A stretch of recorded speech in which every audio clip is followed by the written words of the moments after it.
মানুহ যে হিলদোল ভাঙি য'তেই জুবিন প্ৰমোচনৰ কাৰণে গৈছে তেওঁৰ টীমটোলৈ তাতে অভূতপূৰ্ব সঁহাৰি এটা ক'ব লাগিব জুবিনৰ কাৰিশ্মা যে জুবিনৰ ড্ৰ আছে এছাম আজি নতুন জেনেৰেশ্যনে পাগলৰ দৰে জুবিনক ভাল পায় তেওঁৰ কোৱালিটি তেওঁৰ গানৰ যিটো গানৰ শক্তিৰে আনিছে দেই এতিয়া যেতিয়া ছবি কৰিবলৈ জুবিনে যিটো চেঞ্চিটিয়ে যিটো অন্তৰ দি গান গায় সেই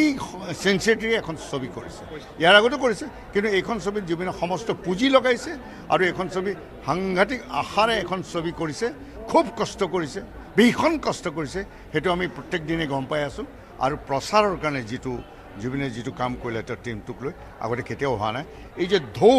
সাগৰৰ দৰে চুনামি আহিছে এইটো অকল এই মিছন চাইনাৰ কাৰণে আহিছে গতিকে এতিয়া এই ছবিখন ছাকচেছ হ'বই কিন্তু ইয়াৰ পিছত যিবিলাকে ছবি ৰিলিজ কৰিব উইথ অল মেচিউৰিটি ছবি যাতে কৰে যিকোনো মানুহ ছবি কৰি নহ'ব ছবি টেকন'লজিকেল কাৰবাৰ গোটেইটো টেকনিক জানিব লাগিব আৰু দক্ষতাৰ যিবিলাক দক্ষ মানে তেওঁলোকে ছবি কৰিব লাগিব এটা নিতুল কাহিনী নিতুল এটা টীম লৈ ভাল ছবি কৰক নিশ্চয় অসমৰ মানুহে আকৌ ছবি চাব এইটো কিন্তু আশাৰ বতৰা আজি মিছন চাইনা আনি আছে এখন মিছন চাইনাখন বহু আকাংক্ষিত এখন চিনেমা সকলোৱে আশা কৰি আছিলে এই চিনেমাখনৰ আজি প্ৰিমিয়াৰ আপুনি কি ক'ব সাংঘাতিক ময়ো আশাবাদী আৰু সাংঘাতিক ভাল হ'ব বুলি ভাবিছোঁ এটা নতুন গতি ল'ব অসমীয়া ছবিৰ কাৰণে এটা খুব সুদিন আহিছে বুলি ভাবোঁ আৰু যেনেধৰণৰ প্ৰচাৰ হৈছে অভূতপূৰ্ব কিন্তু এইটোতো মানে আগতে নোহোৱা নপৰা এটা ঘটনা আমি 70 চনৰ পৰা এই ছবি জগতৰ লগত জড়িত আমি এনেকুৱা ধৰণৰ সঁহাৰি এনেকৈ মানুহ ওলাই অহা প্ৰথম দেখিছোঁ আৰু বহুত দিনৰ আগতে আমি পাইছিলোঁ মাজতে নাইকিয়া হৈ গৈছিলে এতিয়া আকৌ আহিছে আগতে মানুহবিলাক বাছ লৈ আহিছিলে গাড়ী ভাড়া কৰি আহিছিলে তেনেধৰণৰ পৰিৱেশ এটা আহিব বুলি আপুনি আশা কৰেনে এনেকুৱা যদি মানুহ এনেকৈ ওলাই আহে ডেফিনেটলি আহিব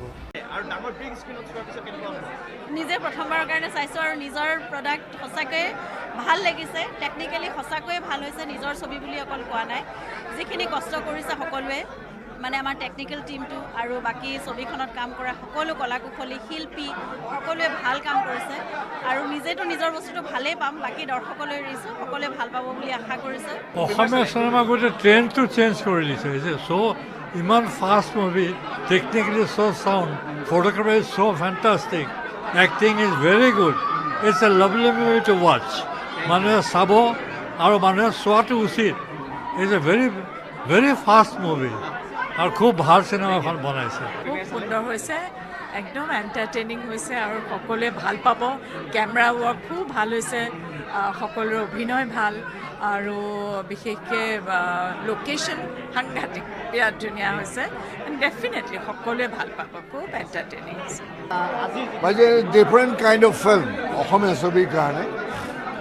টেকনিকেলি ব্ৰিলিয়েণ্ট বিউটিফুল লোকেশ্যনছ আৰু যেনেকৈ জুবিনে ষ্টৰিটো কনচিভ কৰিছে আৰু তেনেকৈ ইটছ গোটেই প্লেনিংটো মতে ছবিখন হৈছে আৰু অসমীয়া ছবিত এটা নতুন ছবি নতুন ধৰণৰ technically very brilliant beautiful locations আৰু actors are they are doing very smart performance মুঠতে এখন নতুন বেলেগ সোৱাদৰ এখন ছবি হৈছে আৰু য়াংগাৰ জেনেৰেশ্যনে বিশেষকৈ খুব ভাল পাব এখন ছবি মানে মই অসমৰ সকলোকে আহ্বান জনাইছোঁ মিছন চাইনা চাওক আৰু এটা নতুন অনুভৱ নতুন থ্ৰিল এটা লৈ ঘৰলৈ যাওক আৰু আনকো কওক আচলতে মই যোনটো কথা কৈছিলোঁ চিনেমা চোৱাৰ মজাত বিগ স্ক্ৰীণত একচুৱেলি ইমান ভাল লাগিলে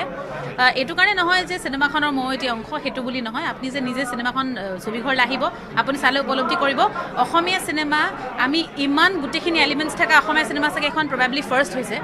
চব এলিমেণ্টছ আছে ইয়াতে এভৰিথিং গতিকে আপোনাক যেতিয়া আহিব সঁচাকৈ বিৰাট ভাল পাই যাব মোৰ পাৰ্চনেলি বিৰাট ভাল লাগিল গতিকে ডেফিনেটলি প্ৰত্যেকজন অসমীয়াই মিছন চাইনা চাব লাগে হললৈ আহি